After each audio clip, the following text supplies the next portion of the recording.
Hello, welcome to the Blessed Podcast. I'm your host, Raykel, and I'm here to help you experience being blessed that transcends a mere hashtag.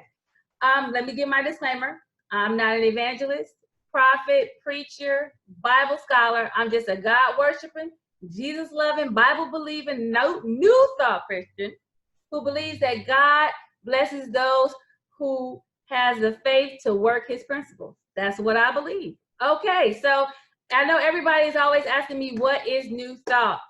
So today's guest is my pastor, Reverend Sherri James from Understanding Principles, better known as Up Church, to share to have a discussion about what is New Thought for all those people who have been hearing me say, I'm a New Thought Christian. Before I get to her, I just want to let you know I'm broadcasting on WYTV7 Christian Broadcasters Network, and it's a charitable radio broadcast with the mission to empower and educate. Donations are always welcome to help further the mission. You can donate at www.wytv7.org. Again, www.wytv7.org. Okay, hi, Reverend Sherri. Hi, Raykel. Thank you so much for having me. Happy Raytober. So glad to be here. Happy Raytober. Happy Raytober to you. Yes. And I have on my 50 because yesterday I turned 50, and you're here to help me celebrate. Yes. In October, well, in Raytober, I'm only having people here that have been inspirational in my life, and I want to thank you because you have been very inspirational in my life in just a few years that I've known you. And wow, I mean, what a difference my life has been since I've been with you. I think you've seen it. Yes. From day one before I joined to now. Yeah. Yes. And it all, I mean, really it is, it's because of my new thought. Mm-hmm. It's really because of my new thought. So let's just jump right into it. Sure. Okay. So you have a question for me, or you want me to just Well, go? I'll just say, let's just start off. What is, like, in a nutshell, New Thought? Sure. So in a nutshell, New Thought is a term that covers a wide range of approaches to God. It is philosophical, it is pragmatic, it is mystical, and it is like just depth, psychological. So our approach to scripture is always looking at the psychology behind the stories. So we talk a lot about the conscious mind, which this was something that was borrowed from psychology. Metaphysics is not something that's unique to New Thought. It is an approach that was pioneered by the Stoics before the Stoics were the followers of Greek, what we call Greek mythology, but it was their religion. And it was their way of dealing with some of the areas of their scripture or their Bible or their sacred text where God behaved like a person or the gods behave like people as opposed to behaving like a god. It was like, okay, maybe there's something here beyond just the literal story that has a God telling you to kill someone. And so it was a metaphysical approach. Or allegorical, you'll hear that term interchangeably. And so it's based on 5 basic principles. The first principle being the omnipresence of God. So God is all there is. That when we believe that God is absolute, we mean it literally, like God is absolute. And if something is absolute, it means that nothing can stand in opposition to it. Otherwise, you don't have an absolute God. We believe in the divine nature of humankind, that if you have an absolute God and nothing can stand in opposition to it, then our existence must look like that from which we come. And so humankind is divine, even when humankind behaves in less than divine ways. It doesn't negate the truth of who we are. So it's kind of like if you have a child and you know that child acts out of character. It's like, well, I know the potential of this child, even though they may be behaving outside of what I raised them or what I taught them to do. We believe in the value and power of thought. that our thoughts are things, and that our thoughts create our world. That what we think about it is what it becomes to us. We believe in practicing the presence of God. So it is not just what you hear on Sunday, but it's really what you do on Monday through Saturday. So it's about taking these lessons and being a living witness to these lessons. And so we talk about that as practicing the presence of God through sitting in the silence, through prayer. We call prayer us talking to God. Um, Meditation is us thinking on the things of God. And silence is us listening for the voice of God. And then finally, the law of demonstration. And what that law is, it's the basic law of the universe, which is that like begets, meaning that apples beget apples. You don't go to apples to get oranges. And so everything follows after the seed on which it was created. And so if there is any discord in our lives, then there must be a seed of discord that had to have been sown, because this universe is faithful. Like begets like. And so I have a responsibility then as a spiritual being under this law of demonstration, which is right thinking, right feeling, right speaking, right words, and right reactions. Yeah. Well, that was like a mouthful, and people are like, okay, we probably got to have them write that out, because that was just like good. Okay, so let me go back, because when you talked about the value and power, well, let me go even further, the omnipresence of God. So we don't believe that God is sitting up high looking low. We believe that God is everywhere, equally present. And I remember you said, like, it's like in the molecules. It's like, so if he is everywhere, equally present, then you have to understand that God is inside you. Because if he's everywhere, equally present, then he's inside of you. So when we're like, they say, look up to the hills from whence cometh your help, right? And that's biblical. But it's not, it's like, it's not because he's up there sitting stuff down. Like, explain, like, because I know people are like, why would they tell us to look up? But it's like, because he's everywhere equally. I can look at you. I can look at the pen. I'm like, he's everywhere equally present. Everywhere even. So this may be one of the hardest concepts for people to get, because we've been told God was, like you said, up high and looks low since we were babies. Yes. So the thing about babies is that they don't have the ability to project what it is that you're giving them. Meaning that, yes, they say no, but in general, everything that you say to them gets seeped into their minds. And so you have children that heard that they were worthless by parents, not necessarily giving them a religious teaching, but parents who were just mean to them and told them they were worthless. And now they're 40 years old and they're still walking around like they're worthless. And they're in therapy saying that, well, my mama told me when I was 5, because that stuff gets in you. So I get it if this concept is hard for people to grasp, because we've been given a religious training from babies that would make it challenging to then question it. So, I'm saying that to preface what I'm about to say, which is that everybody has a concept of God. Everybody has who they believe God is. It's informed by our experiences. It's also informed by what we've heard from our ministers. It's informed by what our parents told us. And most people can't grasp that they have a concept of God. They believe that their concept of God is God.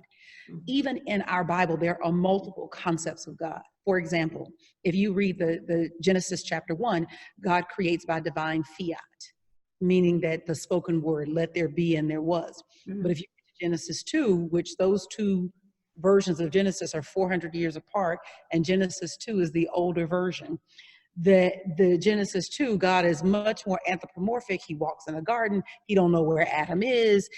And so what you get is religious people trying to explain away these discrepancies in the Bible.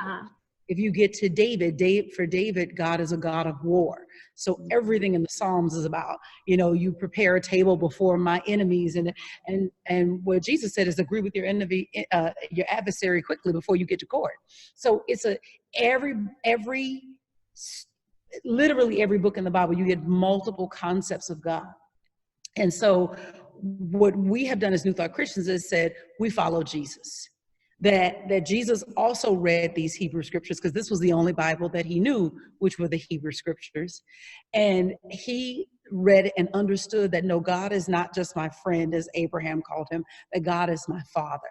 And he didn't say, my Father who art in heaven, he said, our Father. That he was inclusive of all people, that we share this sonship or this heritage with God. And so when that Psalm 121st Psalm that says, I lift up my eyes to the hills from whence cometh my help, that just has to do with somebody's concept of God. For them, their help comes from on high. Right. And that doesn't negate the truth of what they're saying. It doesn't mean that the help wasn't coming from on high, but it means that was a concept of God that was their understanding. And right. We have come into it. I mean, for them, the world was flat. Right. You could walk off the edge. Right. And it doesn't change the spiritual truth of the story, which is that I look up from where I am, because sometimes I'm in an emotional hole and I need to look up from where I am. I need to get up from the mess that I'm sitting in and see something greater. Because if I keep looking at where I am right now, all I'm going to see is stuff at the level I'm sitting right now. Right. Right. That was good. Oh, I like that. See, this is why I come to church on Sunday. Okay, so now let's talk the divinity of humankind, because this one, like, we kind of started talking about like that all. Okay, let me see how I should say it, not to, offend, but we have put Jesus on a pedestal that he didn't ask to be on. 100. He came and he kept telling us, it's not me, it's God. Right. You can do, and he kept saying, you can do the same thing that I do. But what we have done is put him up here, made it seem like only he could do what he did, and we can't do it because we're sinners. Right. And he was perfect because he didn't sin. He was born of the Virgin Mary and all that stuff. So we have basically took the whole divinity out of humankind because we put Jesus on a pedestal. I love Jesus as way short. But he's not, and this is finished. I don't need any emails, but Jesus was not better than us. Correct. He just understood his divine shit, and we don't. Exactly. Yes. Okay. Okay. So you hit the nail on the head. I believe that, and this happens over and over and over again in the Bible, so it's not something that's new. So when the people were working with God and being led out of Egypt into the wilderness, people chose Moses to be the intercessor. Moses, you go talk to God. We can't go talk. Basically, I don't want the responsibility of looking at my habits, my behaviors, my attitudes, the way that I see the world. I don't really want to examine that. Moses, you go get the information and bring it to us. And so Moses does do that, and he goes and he gets the Sinaitic, the covenant on Mount Sinai, which scholars call the Sinaitic covenant. And then, and basically in the covenant, it says, look, I'm establishing a relationship with you, Israel. So they've got this relationship. There's no intercessor, but people keep wanting to throw off the responsibility of growing up spiritually, because to grow up spiritually means that I'm no longer going to do the petty stuff that I do. I no longer am going to get in my feelings because someone said something to me crosswise. I'm no longer going to seek revenge when I feel it so strongly. It's like I'm going to put aside all of these petty behaviors. And what I have found is that many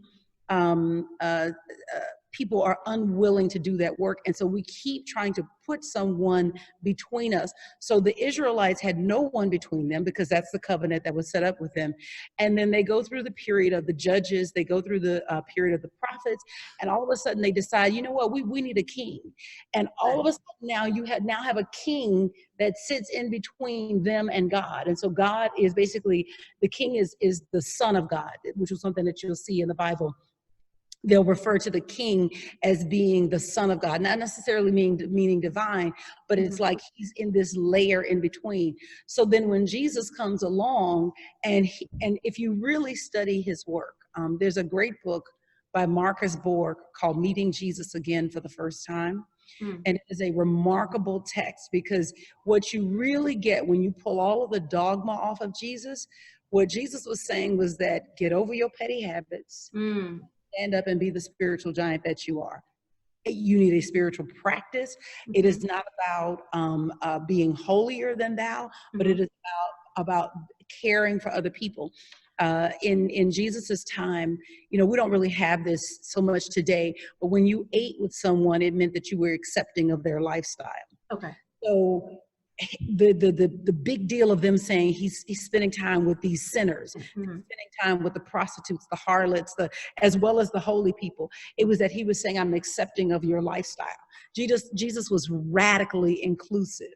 So he was demanding that of the people that were following him, that they be radically inclusive of the people in their world. And so bottom line is that it is challenging for people to step up and be the spiritual giants that they are, and they would much rather put someone on a pedestal. And so we're not saying take Jesus off his pedestal. No, we just sit there with him. Right. Exactly. I love that. And then so then they even put most church folk is God, then Jesus, then the pastor. Right.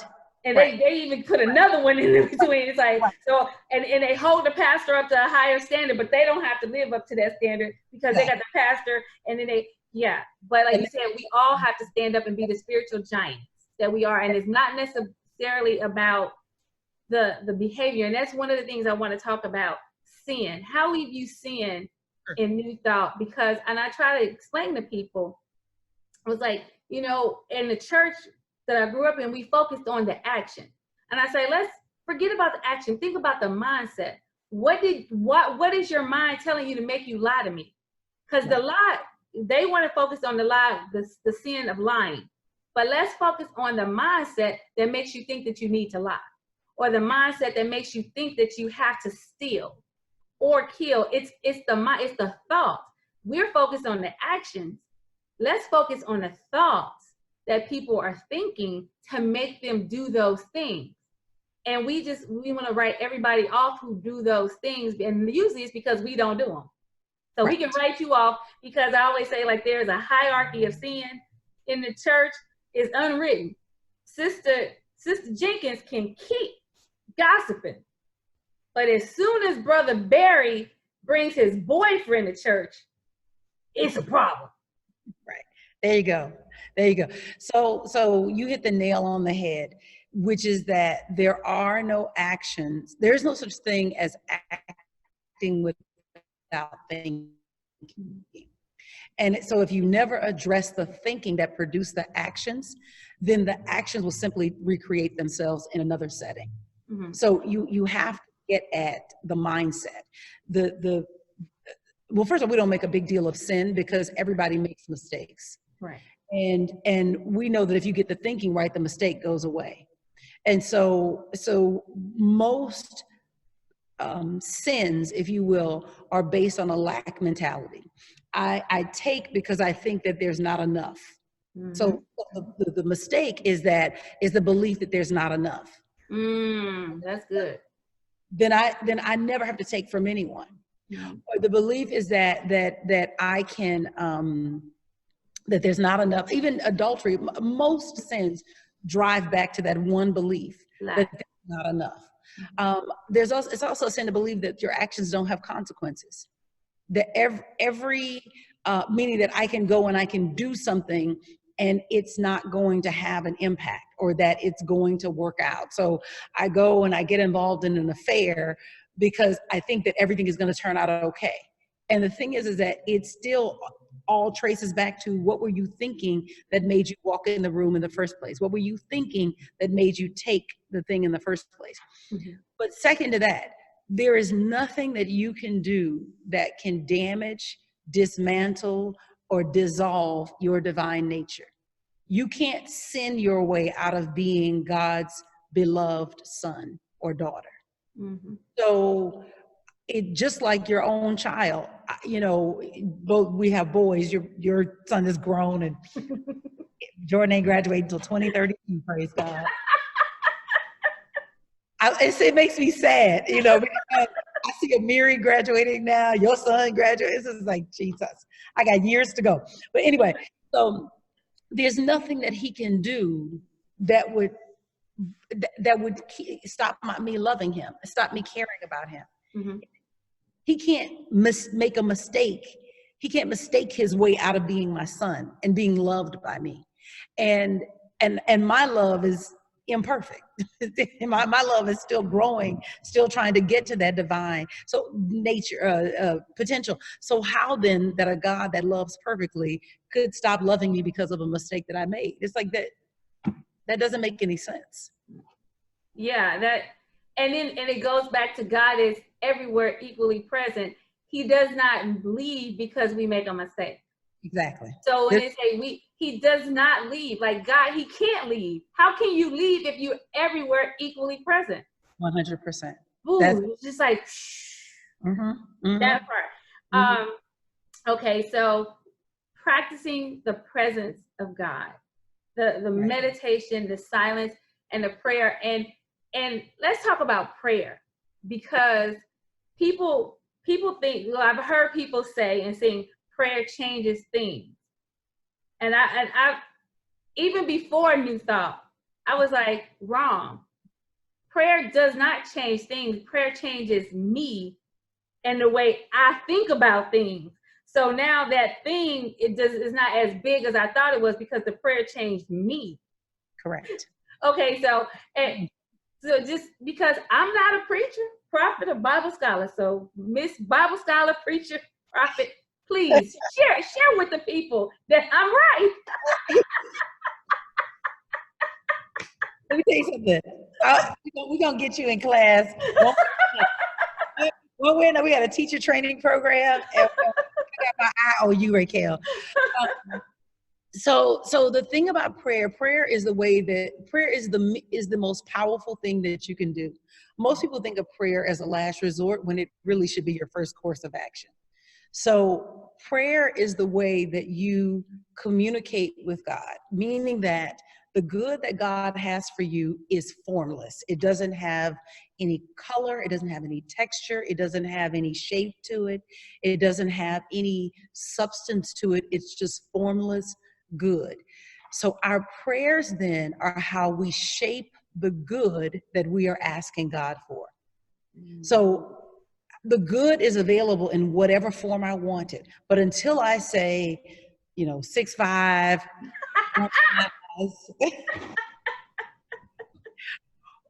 over, or until I begin to say what it is that I want it to look like, right, it doesn't become anything. Mm-hmm. The second misnomer that people don't have an understanding of is that every prayer is answered. God's answer is always yes and amen. So you'll hear ministers say, "Oh, God says no." That's not true. Right, or not yet. Or not yet. No. God cannot give you anything that you don't have the ability to receive. Just like you can give a child anything that you don't have, that he or she doesn't have the ability to receive. Mm-hmm. So sometimes we're asking for things that we have not yet developed the mindset to support. That's good. So then the spiritual work is to become the person who can have what you're asking for in prayer. Mm-hmm. So you may be asking for $1 million. The answer is yes, because what good God that loves his creation would withhold that? But you don't even know what you would do with $1 million. You would run out of things to do once you got to 75,000. I mean, so it's like you've got to have places for this to go. This is why people grow into a consciousness of wealth. You grow because you have to learn how to have money. You can't even manage the $100 you got. That keeps getting spent or misspent. Say it. So then the million, Amazon. right? The million can't make its way to you because you haven't done right by the 500 that's with you. You know, so every prayer is answered. The other thing about every prayer being answered is that every prayer has a different, I call it a gestation period. Meaning that some prayers, the gestation period, you know, like having a baby, the gestation period is 2 days. Some prayers, the gestation period is 2 years, and some prayers, the gestation period is a lifetime. The reason that I say this is because in summer 2002, I started keeping a prayer journal, and I always wrote forward. I never looked back. I didn't know, you know, I just wrote forward. And then round about like 2006, I was like, oh, you know, this would be like a really interesting book. And so I started transcribing the prayers, and I kept them every day.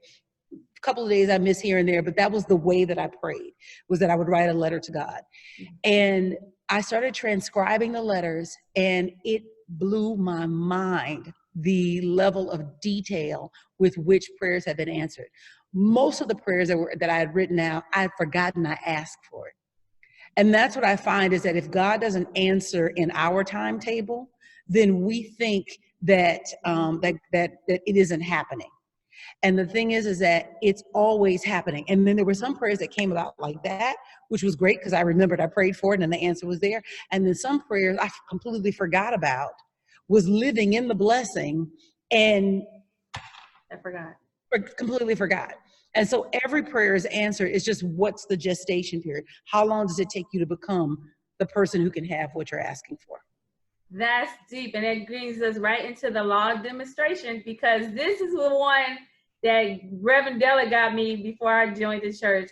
But this was the one, the law of demonstration. She would have people, instead of, you know, giving testimony, you basically testify about the law of demonstration, how God has demonstrated. So you just expound on that a little bit, because I know we like 5 minutes. We're right up at the edge. So the bottom line is that my life is unfolding according to spiritual law. Everything in my life is not there by happenstance. It is there because of a seed that I either knowingly or unknowingly planted. And so there's nothing there by accident. There's nothing there by happenstance. There are no accidental happenings. Life is just. This universe is just. God is just. And so everything that is in my experience is there by divine right of consciousness. And I change what's there by the changes I make in me through my thinking, my feeling, my speaking, my acting, and my reacting. Yeah, that is so good. Okay, so in our last few minutes, you got to tell everybody about Up Church, where we love you up to your divine potential. Okay, so how can anybody who wants to know more about New Thought, wants to know about Up Church, where can they find you? Sure, so you can go to upchurch.org. And you can read about Up Church. You can come visit us on Sundays. We're at 600 West Queen Street in Inglewood, California. Our services are at 1 o'clock, so it's a great time. You can still get your club on and still come to the church. Yeah. And then online, we have an online Bible study called the Bible Hangout that happens every Thursday night. That happens via Zoom, and but it's also possible that you can attend. You can watch it on YouTube. On our YouTube channel. Oh, and we stream our services. I forgot that. Services are streamed where? YouTube.com/upchurchla. And it is streamed at 1 o'clock on Sunday. 1 o'clock Pacific time. Yes.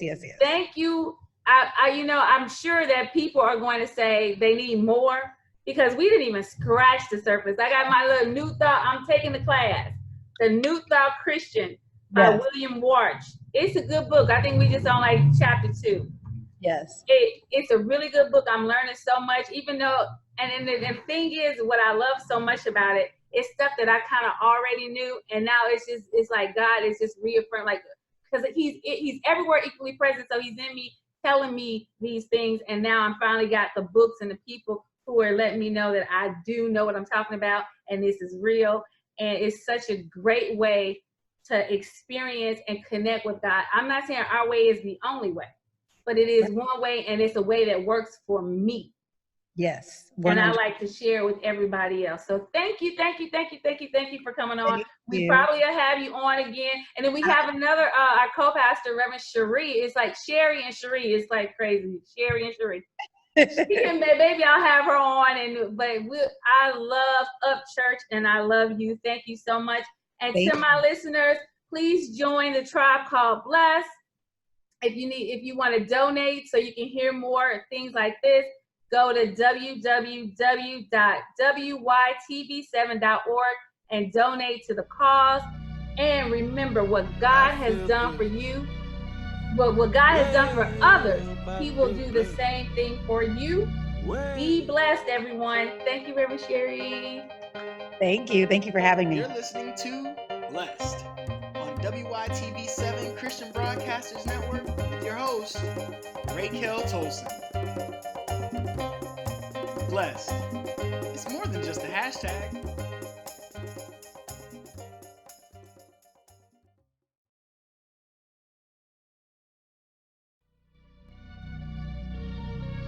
I feel blessed. Way up, I feel blessed. Way. You're listening to Blessed on WYTV7 Christian Broadcasters Network with your host, Raykel Tolson. Blessed. It's more than just a hashtag.